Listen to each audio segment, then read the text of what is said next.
Anne-Lise, j'ai visité une très belle expo au musée du papier d'Angoulême, consacrée à votre travail. J'ai tellement été enchantée par l'univers féerique et poétique que j'ai souhaité bien vous rencontrer, vous inviter dans un monde en joie. Alors dans cette exposition, on est plongé au cœur d'une nature sculptée en papier. On est à mi-chemin entre un cabinet de curiosité et une vieille classe d'école. J'ai trouvé que vraiment la mise en scène, elle était très belle, qu'on était dans un univers très particulier ailleurs, avec des chauves-souris, des sangliers, des oiseaux, des plantes, des loupes, des manuels botaniques, des jumelles, des grenouilles. Il y a aussi de la peinture, il y a aussi une sculpture en papier monumentale. Comme vous êtes sculptrice, directrice artistique, chef décoratrice, réalisatrice de films d'animation, moi je voulais savoir comment vous vous présentez. Simplement artiste, hein. J'ai plusieurs moyens de créer. Je crée avec du visuel, la peinture, la sculpture. J'aime aussi écrire, beaucoup. Et puis, le cinéma, l'animation, ça a de merveilleux, c'est que ça réunit tout ça. Donc, c'est tout à fait jubilatoire. Mais en fait, c'est le projet qui me décide à choisir le médium. Et en fonction du projet, vous devenez ou sculptrice ou décoratrice ou... Oui. Il y a vraiment des choses où je me dis, mais voilà, ça, faut le peindre, ou ça, faut le sculpter, ou ça, faut le raconter avec un film. Et voilà, ça correspond à des... oui, c'est des expressions différentes, hein. C'est vrai que le ressenti qu'on a, on ressent les choses avec tous nos sens, et ça appelle des expressions différentes. En tout cas, l'univers, il est tellement fort et tellement autour de la nature et des animaux. Moi, je me suis demandé quelle enfance vous aviez eue. Si vous viviez, alors maintenant je le sais, mais vous allez le redire, si vous viviez plutôt à la campagne ou dans un milieu urbain. Moi, j'aurais plutôt pensé campagne, mais je crois pas, apparemment pas. Quels sont vos premiers souvenirs dans votre enfance qui sont peut-être liés à ce que vous faites aujourd'hui ? C'est une bonne question. Des souvenirs d'enfance. Je me souviens de ma vocation de peintre. Ça, c'est très très clair. J'ai un souvenir, mais vraiment l'amour de la nature. Je crois que c'est quelque chose où je suis née avec. J'ai grandi avec. J'habitais en région parisienne.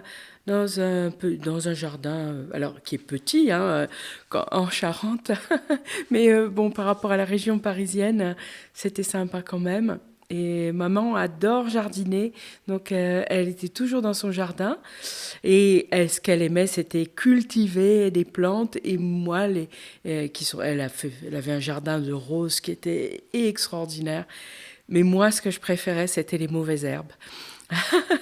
Les mauvaises herbes et les petits animaux, la petite faune, les escargots, les insectes, les petits papillons, ça m'émerveillait vraiment. Mais je crois que dans cet amour de la nature, en fait, c'est pas forcément le questionnement d'avoir été dans la nature pour l'aimer. Je pense que c'est une interrogation un petit peu plus ontologique. C'est-à-dire de se demander, mais voilà, moi j'ai un corps et j'ai vraiment un corps précis, et il y a cette nature au-delà de moi qui est tellement différente de moi, et ça m'intriguait. J'avais vraiment et puis maintenant l'époque a un peu changé, mais à l'époque où j'ai grandi, il y avait vraiment un mépris de la nature. Donc c'était dans les années 70 ? Oui, moi je suis née dans les années 70. Il y avait un mépris profond pour la nature. C'était pas du tout à la mode. Et même ou alors la seule nature qui était un peu célébrée et montrée, c'était la nature lointaine. C'était la nature pour laquelle il fallait prendre l'avion et aller se payer un safari en Afrique pour voir des lions et des girafes. Ça, c'était intéressant. Mais la petite faune du jardin, en fait, c'était vraiment... il n'y avait pas grand monde qui s'y intéressait. C'était une toute petite niche. Est-ce que c'est pas parce qu'il y avait quelque chose d'évident, en fait, à ce moment-là, et on ne pensait pas encore pollution et... Ça commençait déjà, hein. Là je dis ça, mais c'était un peu global. Il y avait aussi le début d'une sensibilité écologique et pas mal de choses là-dessus. Mais en tout cas, bon, il y avait une sensibilisation à l'écologie. Ça date des années 70. Mais par contre, s'intéresser à ce qu'il y a autour de soi, ça, non. Pourtant, j'ai l'impression que les enfants, ils sont très... enfin, ils aiment bien découvrir Oui, les petits animaux, la faune, la flore. oui, je pense que dans l'enfance, il y a tout à fait ce questionnement sur soi-même et les autres et cette curiosité des autres. C'est ça, je crois, qui est le plus... Voilà, en tout cas, peut-être la motivation de ce travail, de cette curiosité. Alors justement, dans l'exposition, j'avais pris des photos, d'ailleurs, tellement c'était joli. Il y a des vitrines, et dans ces vitrines, il y a plein de petits animaux. Ça, c'est des animaux que vous avez fait... il y avait un objectif précis. Est-ce que ça a été dans des films d'animation ou est-ce que c'est des expositions? Ou est-ce que parfois, il y en a aussi que vous avez fait comme ça pour le plaisir? Alors, dans l'exposition, on a des sculptures, des marionnettes et des peintures. Il y a dans ces vitrines-là, donc justement, sont présentées les marionnettes de stop motion de mon film Bonjour le monde, que j'ai co-réalisé avec Eric Serre. Donc, ce sont des marionnettes de stop motion. Donc stop motion, c'est... C'est l'animation image par image. Voilà, c'est des marionnettes pour les animer. On va les bouger à la main. Hein, c'est pas du tout automatisé. Donc, pour faire par exemple un oiseau qui tourne la tête, on va le faire bouger un petit peu la tête. On va prendre la photo, on retourne à la sculpture, on lui refait bouger un petit peu la tête. On reprend la photo, on retourne, on fait bouger un petit peu la tête et comme ça, on fait ça 12 fois pour faire une seconde de film. C'est un travail incroyable, hein. Oui, c'est un travail très particulier, assez fascinant. Moi, j'ai découvert ça en faisant mes études parce que l'animation, c'est extraordinaire parce qu'on travaille sur des intervalles de temps qui sont minuscules, qui n'existent pas dans notre vie de tous les jours. Hein.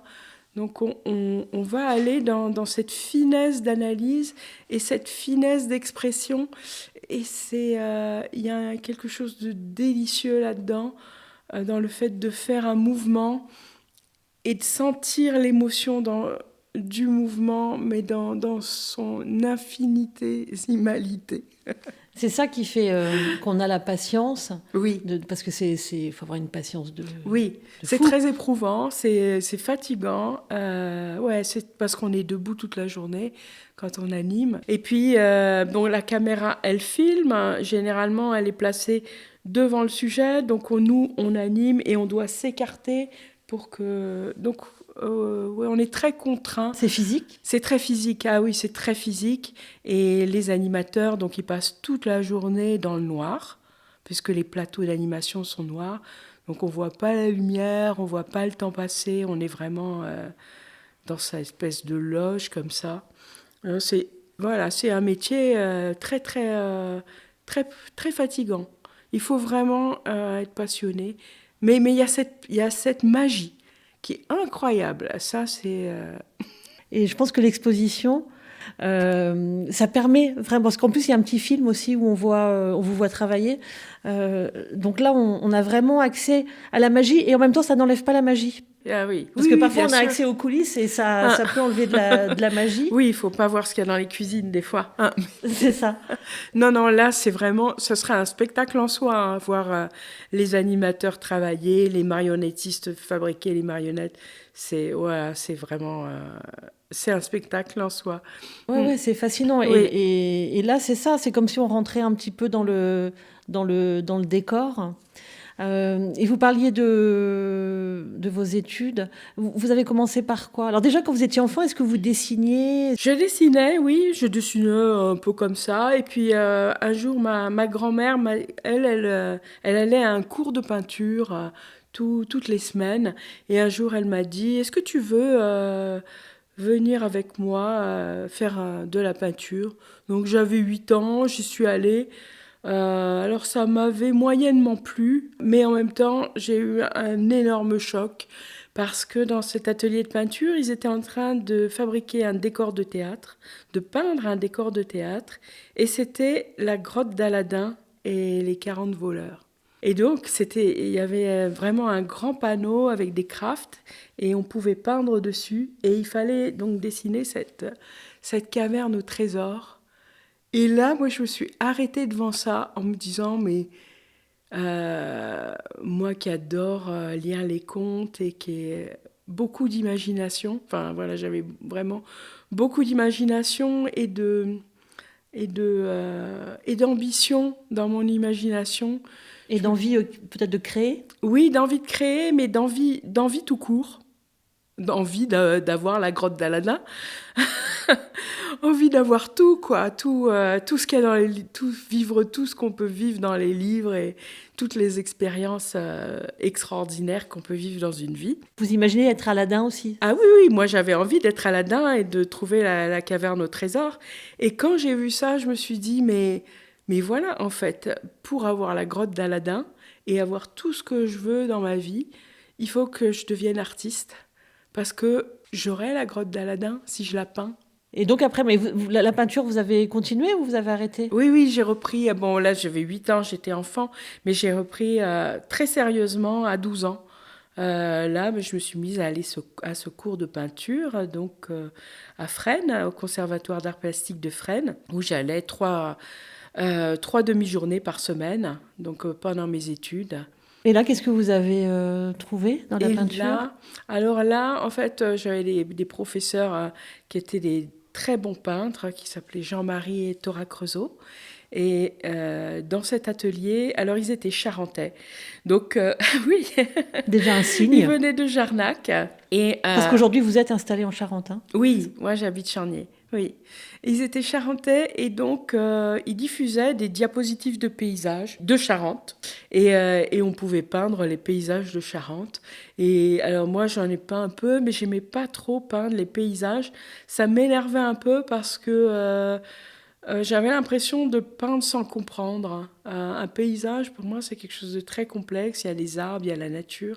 Et j'arrivais pas bien à comprendre. Donc, ce que j'aimais, c'était peindre des natures mortes. Il composait des natures mortes. Et vraiment, il composait des natures mortes magnifiques. Donc, toutes les semaines, il y avait 3 natures mortes proposées, 3 ou 4 natures mortes composées à peindre au choix. Et c'était magnifique. Donc, c'était un plaisir de peindre. Vous avez des souvenirs, par exemple, de nature morte, d'une composition Oui, oui, oui. Alors j'ai un souvenir justement une nature morte qui était un peu inspirée voilà, dans leur composition. Ils s'étaient un peu inspirés d'un tableau de Matisse. Donc il y avait beaucoup de couleurs. Il y avait un bocal de poissons rouges et il y avait des grenades. Et ça m'avait beaucoup plu, voilà. C'est marrant parce que je n'aurais pas imaginé ça, en fait. J'aurais pas imaginé que vous préfériez les natures mortes. En fait, ce que j'aurais préféré, ça aurait été peindre des animaux. Ça m'aurait beaucoup plus plu. Mais à défaut, c'était les natures mortes, les objets.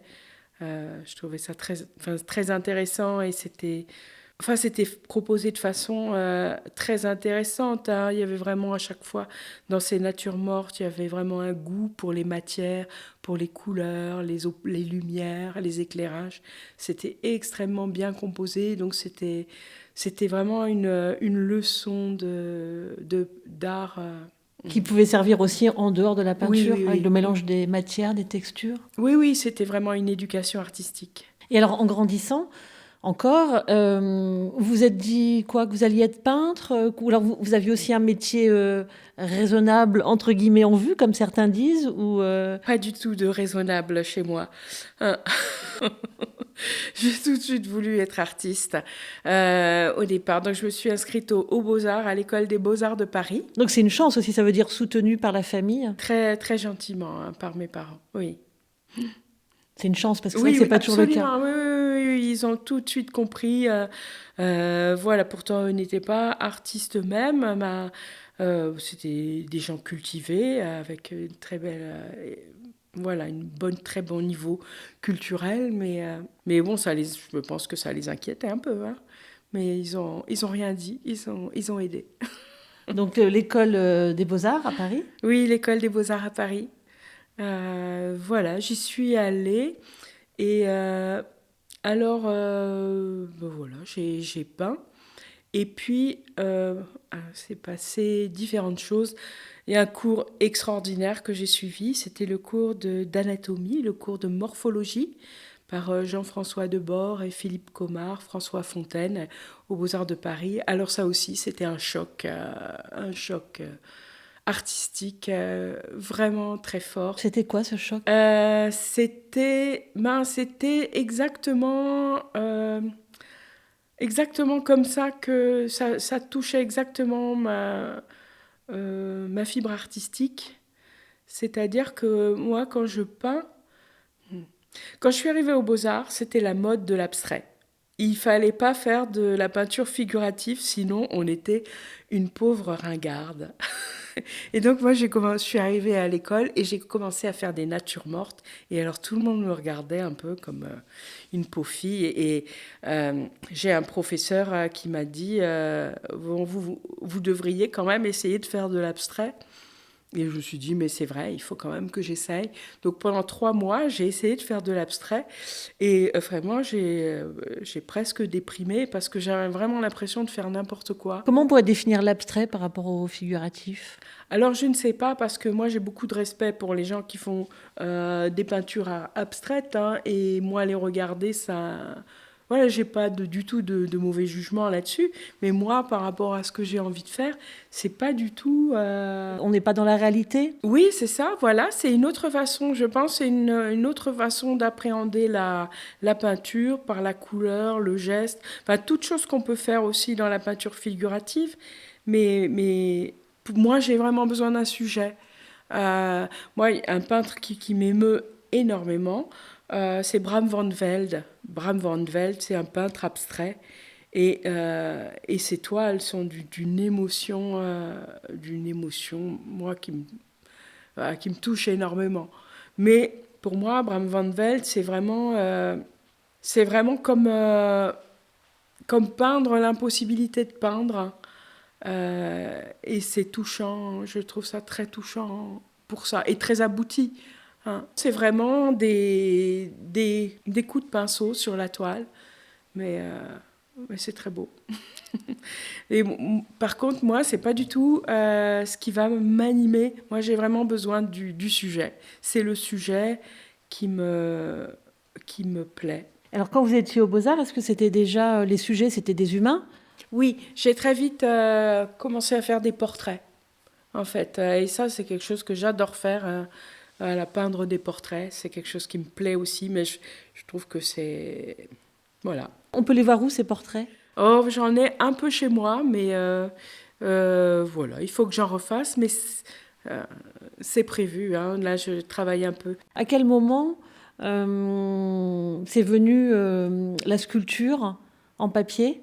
Alors, la sculpture, c'est venu quand j'étais partie faire un chantier bénévole en Camargue avec la Société nationale de protection de la nature pendant que je faisais mes études aux Beaux-Arts. Donc je suis allée là-bas en Camargue. Le stage devait durer 15 jours. Et bien, je suis restée un mois.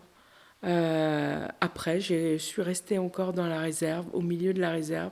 Et là aussi, c'était extraordinaire d'être vraiment au milieu de la nature, vraiment dans très peu d'urbanisation pendant un mois. Et donc, je dessinais, mais j'avais l'impression que la peinture, ça pouvait pas rendre l'émotion que j'avais devant les vols d'oiseaux que je voyais, parce qu'il y manquait la dimension du mouvement. Et voilà, ça c'était quelque chose qui m'avait un peu arrêtée. Et c'est pour ça que quand je suis rentrée à la maison, alors à cette époque en fait, quand j'étais étudiante aux Beaux-Arts, je continuais à aller donc au conservatoire d'art plastique de Fresnes, mais cette fois-ci pour enseigner. J'enseignais à des enfants. Et dans ces cours-là, on faisait des fois du travail, on faisait faire des masques en papier mâché et des objets en papier mâché. Et là, je me suis dit, mais vraiment, ça serait intéressant d'essayer de faire, de construire ces vols d'oiseaux en papier mâché. Parce que là, ce serait vraiment dans une dimension de mouvement. Euh, Puis en plus, ça me fait penser à la grotte d'Aladin. L'impression de vraiment pouvoir Mais vivre, oui, c'est vivre, ça. tourner autour. Mais Et, c'est ça, on peut vraiment se promener dans un vol d'oiseau et c'est... Oui, oui, il y a cette dimension un peu de rêve. Hein, et puis il y a vraiment dans la sculpture, il y a, je trouve, et ça c'est quelque chose qui me paraît très intéressant dans l'époque actuelle, euh, où en fait on est vraiment de plus en plus sur son écran. Donc on est un peu environné en grande partie dans son quotidien par des choses qui n'ont plus d'échelle. Bon, bien sûr, chez soi, on a l'échelle des objets qui nous environnent, de son trajet, de son lieu de travail, des autres, mais on passe quand même une grande partie de sa vie face à un écran avec à vivre des expériences artistiques sans échelle. Sans... Et la sculpture, c'est très intéressant parce que c'est quelque chose qui va vraiment nous donner un rapport d'échelle. Quand on va la voir dans une exposition, on va tourner autour, donc ça convoque pour des sensations desquelles on est, je trouve, déconnecté. Mm. Et ça, c'était très intéressant en faisant cette exposition, de se demander, voilà, comment on fait une exposition aujourd'hui avec cet écran pour que bien sûr, le contenu, moi je sais lequel j'ai envie de donner et les messages que j'ai envie de faire passer, mais que faire vivre une expérience aux spectateurs. Moi, c'était assez difficile. Justement, on va peut-être parler de. Oui. On parle des études et puis on revient sur l'expo aussi. De la grande sculpture c'est un étang, c'est ça? Immersion, oui. Voilà. Donc moi, j'ai adoré. Hein, c'est très beau. Par contre, c'est vrai que j'ai beaucoup de mal avec la réalité augmentée. Oui. C'est-à-dire qu'on peut tourner autour de la sculpture avec une tablette. Et donc là, il se passe des choses. Mais moi, justement, ça me sort un peu du rêve et de la féerie. Ah ben ça, je pense, c'est selon les spectateurs. Hein. Il y a vraiment les deux expériences. Il y a ceux, effectivement, pour qui la sculpture suffirait presque. Et puis, il y en a d'autres pour lesquels l'écran, justement, aide à s'intéresser à la sculpture. C'est pour ça que vous l'avez fait? Alors, c'est fait avec Éric Serre, mon camarade, avec lequel que j'ai rencontré à l'école des Gobelins, après les Beaux-Arts. À l'époque où j'ai étudié, c'était une des seules écoles de cinéma d'animation en France, à Paris. Et donc, après l'école des Beaux-Arts, alors moi j'ai adoré l'école des Beaux-Arts pour les cours, oui on n'a pas fini, j'ai fait vraiment des parenthèses, pour les cours d'anatomie, mais c'est un peu la seule chose que j'ai vraiment appréciée dans ces études aux Beaux-Arts, à part quelques professeurs très sympathiques que j'ai rencontrés. Mais quand j'en suis sortie, Je trouvais il me manquait quelque chose dans ma formation. Je me sentais pas au bout de ma formation. Il faut dire que je suis entrée très tôt à l'école des Beaux-Arts. Je suis entrée à 17 ans. Donc à 22 ans, j'avais l'impression que voilà, je n'avais pas encore fini. Je me sentais pas. Vous ne saviez pas par où aller, vous étiez jeune encore, ça y est. Oui, voilà. Et par hasard, j'ai rencontré quelqu'un qui avait fait l'école des Gobelins en photo et qui m'a parlé de cette école. Et puis tout d'un coup, je me suis dit, mais cinéma d'animation, c'est très intéressant. Parce que justement, pour le cinéma d'animation, c'est du cinéma, on doit écrire, inventer des dialogues, on pense au mouvement et on pense aussi à la perspective, à la profondeur dans l'image. C'est plein de choses, mais c'est extrêmement complet comme geste, comme aventure artistique. Il faut absolument que j'aille voir ce que c'est. Et donc j'y suis allée et c'était extraordinaire. Oui, encore une fois, c'était une façon de faire s'animer la grotte d'Aladin. J'ai toujours cette image, en fait, elle va rester, je pense, pendant un moment. Oui, voilà, après, bon, voilà, maintenant je n'ai plus 8 ans, alors c'est plus tout à fait les mêmes choses. Ah bah oui, vous avez évolué. Avec votre évolution, je l'imagine bouger. Mais j'ai un peu réalisé quand je travaillais sur les décors d'Azur et Asmar, hein, quand on a Bien fait... sûr, je n'osais pas en parler, hein. On ne parle plus de la grotte d'Aladin, mais c'est allé jusque-là. Ah oui, oui, ben là, c'était vraiment une façon voilà, Il y a des fils comme ça. Oui, tout à fait, oui. De faire ces décors, d'aller jusqu'au bout du merveilleux, de mon envie de merveilleux, oui. Donc là, on a dit donc les Gobelins. Oui. Donc là, cinéma d'animation. C'est là que vous allez rencontrer donc Éric Serre. Éric Serre. Et donc vous allez travailler avec lui. Alors déjà sur Kirikou. En fait, Éric, on s'est rencontrés au Gobelin. Et pendant nos études au Gobelin, on a fait un travail scolaire dans le cadre de l'école, mais qui était complètement fou, qui était encadré par un intervenant qui était lui-même complètement fou. Et génial, à la fois génial. Il faisait des dessins d'animation, c'était extraordinaire, c'était magnifique. Et donc, ça nous a embarqués dans des... il fallait faire pour France 2 des petits films d'animation contre le sida et pour la protection. On était vraiment dans les années sida. Et donc, il y avait des dessinateurs, des grands dessinateurs, comme... Charb, comme Wolinski et plein de dessinateurs comme ça qui avaient proposé des petits sketchs en dessin et nous on les animait en dessin animé et c'était complètement fou. On s'est mis à travailler mais comme des dingues avec ce réalisateur qui était dingue et qui travaillait jour et nuit jusqu'à ce qu'il tombe. Vraiment. C'était n'importe quoi, mais comme on était jeunes et un peu foufou, ça nous a beaucoup amusés. Et donc, on a vu que même quand on était très fatigués avec Éric, on travaillait bien ensemble et on avait l'esprit d'aventure comme ça. Et donc, c'est chouette de trouver son binôme. Oui, c'est super parce que on a vraiment des qualités certaines différentes et complémentaires. Et puis, je crois qu'il y a vraiment beaucoup de respect et d'admiration mutuelle. Et voilà, moi, à chaque fois que je travaille avec Éric, je suis très heureuse. Ça, je ne savais pas que c'était avec lui, parce que j'allais vous demander comment vous aviez rencontré Michel Oslo, donc le papa de Kirikou. Kirikou et la sorcière, je pense que quasiment tout le monde le connaît. Donc ça s'est passé comment, à quel moment de votre vie? Alors ça, c'est tout à fait un hasard. Un hasard complet. C'était à la fin de mes 2 ans. C'est à ce moment-là, l'école des Gobelins. Il faut s'imaginer qu'elle était gratuite et que ça durait 2 ans. Voilà. Et c'était génial. Enfin, c'était extraordinaire. Et à la fin de ces études, donc, je discute avec une intervenante comme ça, qui était très sympathique, et elle me dit « Ah, mais qu'est-ce que tu veux faire après les Gobelins ?»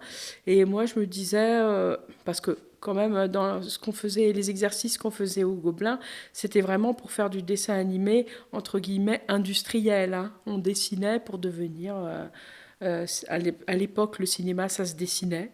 Il n'y avait pas encore les ordinateurs tels qu'ils sont maintenant. Et je lui ai répondu, ben moi, j'aimerais bien faire mes propres films et travailler pour d'autres artistes. Et je lui cite une liste de quelques noms, parmi lesquels Michel Oslo. Et elle me dit, ah, Michel Oslo, mais je le connais, et en ce moment, il cherche un stagiaire. Donc je suis allée voir Michel, et je suis allée chez lui. Et tout de suite, il venait de dessiner Caraba la sorcière. Donc il m'a fait lire le scénario de Kirikou, que j'ai adoré. Et il m'a dit, est-ce que vous pourriez m'aider, on se vous voyait au début, hein, est-ce que vous pourriez m'aider à faire un décor à la forêt de Kirikou? Alors bah oui, il me dit, je veux que ce soit un peu comme le douanier Rousseau. Voilà, alors je lui dis, ah d'accord, mais je lui dis, moi, j'aime bien quand même, quand je dessine une plante, que ce soit pas n'importe quoi. Donc j'aimerais vraiment que ce soit des vraies espèces d'arbres que je dessine, que ça soit pas... Et il m'a dit, ah mais oui, c'est très bien. Donc tout de suite, en fait, on s'est très bien entendu. Et là, au bout d'une semaine, il m'a dit, Anne-Lise, nous allons faire de la bonne besogne ensemble. Mais là, vous étiez toute jeune. Ah oui, oui, oui, je sortais de l'école, c'était mon premier travail. Et du coup, sur Kirikou, mon premier travail, ça a été d'être chef décoratrice sur Kirikou et la sorcière. Non, et c'est fou qu'il vous demande de travailler sur, au départ, la forêt, vous qui aimez tant la nature. Et moi qui n'osais pas peindre des paysages, parce que en fait, moi j'étais partie au Gobelin en me disant, je vais apprendre à animer et je vais me spécialiser dans l'animation des animaux et on m'appellera pour que je vienne animer des animaux. Et en fait, pas du tout. On m'a appelé pour faire des décors. Mais voilà, en fait, comme je vous ai dit, moi, c'est le sujet qui m'anime et ce projet de film, tout de suite, moi, j'ai adoré. J'ai adoré l'implication de Michel Oslo, voilà, ses convictions. Et puis, ça me touchait beaucoup, ce projet. Franchement, quand j'étais à l'école des Gobelins, j'ai regardé beaucoup de films d'animation. Et l'image des Noirs, des personnes noires dans l'animation, c'était toujours le mec sympa avec la casquette de travers et le poste de radio sur l'épaule. Et je trouvais ça assez pitoyable, quoi. Et là, voir ce film, voilà, c'est avec Kirikou, un petit garçon normal, dans un conte africain. Conte, Voilà, normal. Mais voilà, il n'y avait pas du tout d'image rattachée à autre chose. Oui, voilà. Tout d'un coup, on n'était plus dans quelque chose... la personne noire, c'était une personne normale. C'était plus quelque chose de spécial avec un poste de radio sur l'épaule. Hein. Et les décors, ils sont vraiment magnifiques. Je pense que c'est ça qui a marqué. Donc ça veut dire que c'est vous qui avez fait tous les décors ? Alors, j'ai pas fait tous les décors. Non. Moi, j'ai travaillé surtout sur les forêts. Les animaux. Et puis, non, j'ai travaillé surtout... En fait, j'ai toute la mise en place des décors, la création globale des décors. Et après, donc, il y a... en fait, j'ai eu ma fille pendant la production. Donc, c'est Thierry Million, qui est un autre décorateur qui a repris et terminé les décors. Quand vous sculptez, vous avez un atelier, parce que vous avez des sculptures en plus en papier très très grandes. Donc je voulais savoir un petit peu à quoi ça ressemble chez vous.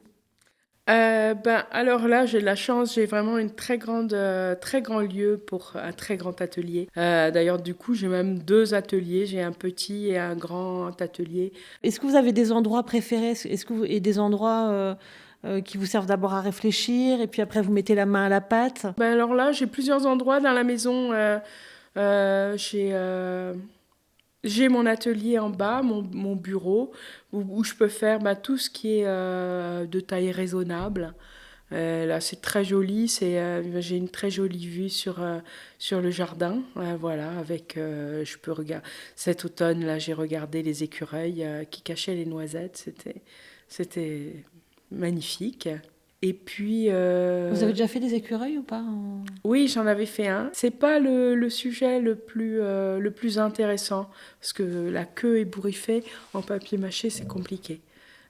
Qu'est-ce que c'est le plus intéressant, c'est quoi? Disons que le papier, c'est très bien pour faire les ailes d'oiseaux, les pétales des fleurs, et puis les sculptures géantes. Et est-ce qu'il y a quelque chose que vous préférez faire? Vous avez un plaisir particulier à vous dire, tiens, tel animal va apparaître ou telle plante Moi, j'aime bien tout. Enfin, tout ce qui fait partie de la nature, tout ce qui est à voir, qui est une forme naturelle, donc c'est-à-dire une personne, un portrait ou les éléments de la nature. Alors là, tout me plaît. Je n'ai pas tellement de hiérarchie parce que je trouve à chaque fois c'est fascinant. Euh, c'est merveilleux de s'arrêter à regarder quelque chose et j'en apprends toujours quelque chose. C'est toujours une remise en question de quelque chose.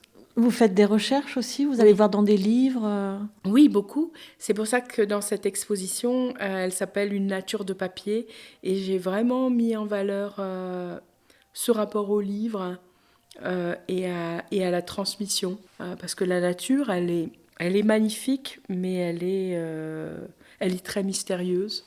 Même si on est né dedans et qu'on se promène dans les paysages, en fait, on la connaît pas. Moi, j'ai eu besoin de beaucoup lire pour maintenant avoir un grand plaisir à peindre des paysages. Maintenant, je me régale à les peindre, ces paysages, parce que j'ai passé quand même pas mal de temps à essayer de comprendre quelles étaient les petites plantes que je croise au bord des chemins et les arbres que je peux voir. Alors, vous avez participé aussi au film. Azur et Asmar. Je ne sais jamais lequel est le premier des deux garçons, donc de Michel Oslo aussi. Donc ça, c'était beaucoup plus tard par rapport à Kirikou. Je crois que c'est 2006, je crois. Hein. Oui, c'est 2007, je crois, la sortie et 98 pour la sortie de Kirikou. En fait, à chaque fois, c'est 5 ans de ma vie. Kirikou, c'est 5 ans, et Azur et Asmar, c'est 5 ans aussi de travail. Oui, parce que j'étais là dès le début.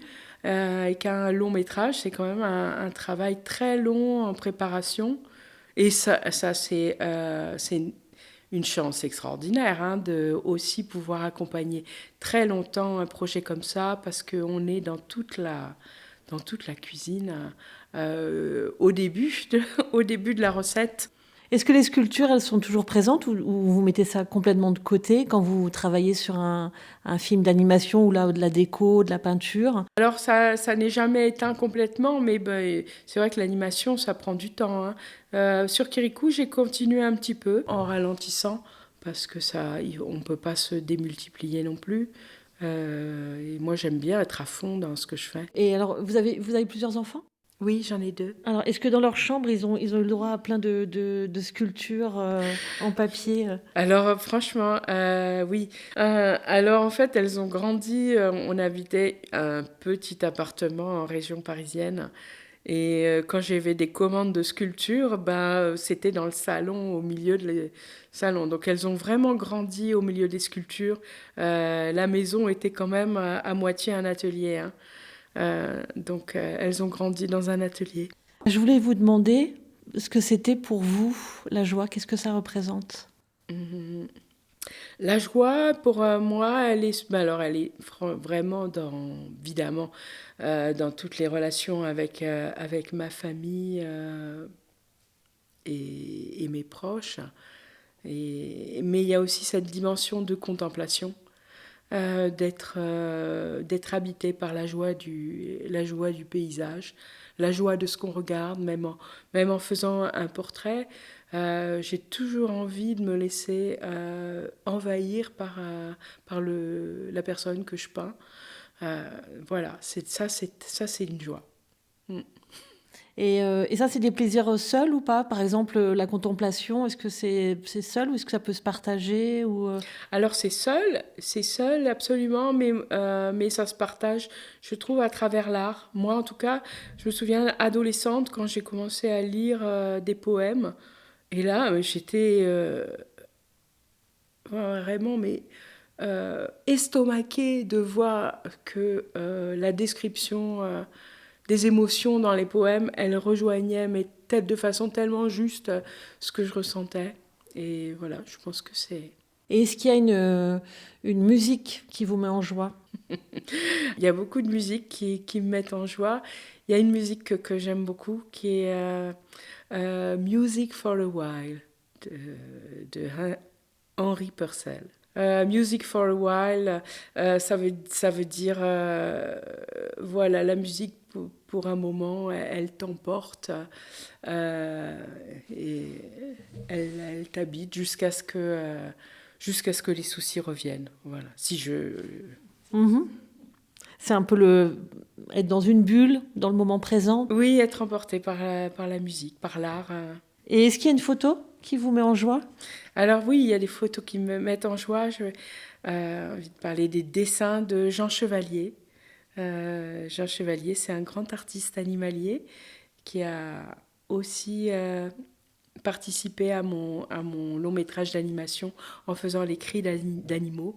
Et pour moi, j'ai eu la chance de le rencontrer quand j'étais adolescente. Il allait au même conservatoire d'art plastique que moi. Et dès que j'ai vu ses premiers dessins, j'étais éblouie par la beauté de ses dessins. Alors, on n'a pas parlé de votre long métrage. Il est diffusé, il continue à tourner en cinéma, en festival. Il est distribué par Arte Vidéo, donc on peut trouver le DVD très facilement et on peut aussi le louer en VOD très facilement aussi sur Internet. Il faut dire que l'exposition à Angoulême, on peut aussi la voir jusqu'en janvier. Oui, jusqu'au 5 janvier. 5 janvier 2025, oui. Hein, c'est ça? Oui. Et vous, qu'est-ce que vous avez comme projet? Moi, je continue à donner des cours donc d'anatomie. C'est une chose dont on n'a pas parlé, mais les cours d'anatomie à l'MK. Moi, j'ai adoré mes cours d'anatomie et j'adore transmettre ma passion. C'est vrai qu'Angoulême, c'est devenu un petit peu un pôle important. C'est pas un petit peu, c'est devenu un pôle important du cinéma d'animation. Et il y a notamment l'MK. Une école d'animation, oui. Je continue à étudier l'anatomie et c'est quelque chose que j'adore transmettre aux étudiants. Donc il y a toujours ce travail qui me passionne. Et sinon, il y a un autre projet de long métrage animalier. Mais ça, les projets, on ne peut pas tellement en parler avant qu'ils soient terminés. Mais là, c'est un projet avec des sculptures en papier, oui, marionnettes. Avec des marionnettes en papier encore. Avec des marionnettes en papier, oui. Avec, oui. Les marionnettes, c'est la petite différence, c'est qu'elles vont être animées, quoi. Par exemple, les ailes vont bouger. Oui, c'est ça. Ce qui n'est pas le cas pour certaines sculptures. Ah non, la sculpture, c'est vraiment figé dans figé. un mouvement. Oui. Ouais. Comment ça se fait, une sculpture en papier? Est-ce que peut-être pour terminer, vous choisissez un animal, puis vous nous dites comment on le fait? Le papier mâché, c'est une technique qui est très agréable parce qu'elle est très accessible. Moi, j'ai commencé à l'utiliser pour travailler avec des enfants, faire des sculptures aux enfants. Donc c'est très facile, il suffit d'avoir un peu de papier journal, une bassine avec de l'eau et de la colle à papier peint. Donc c'est très basique au départ.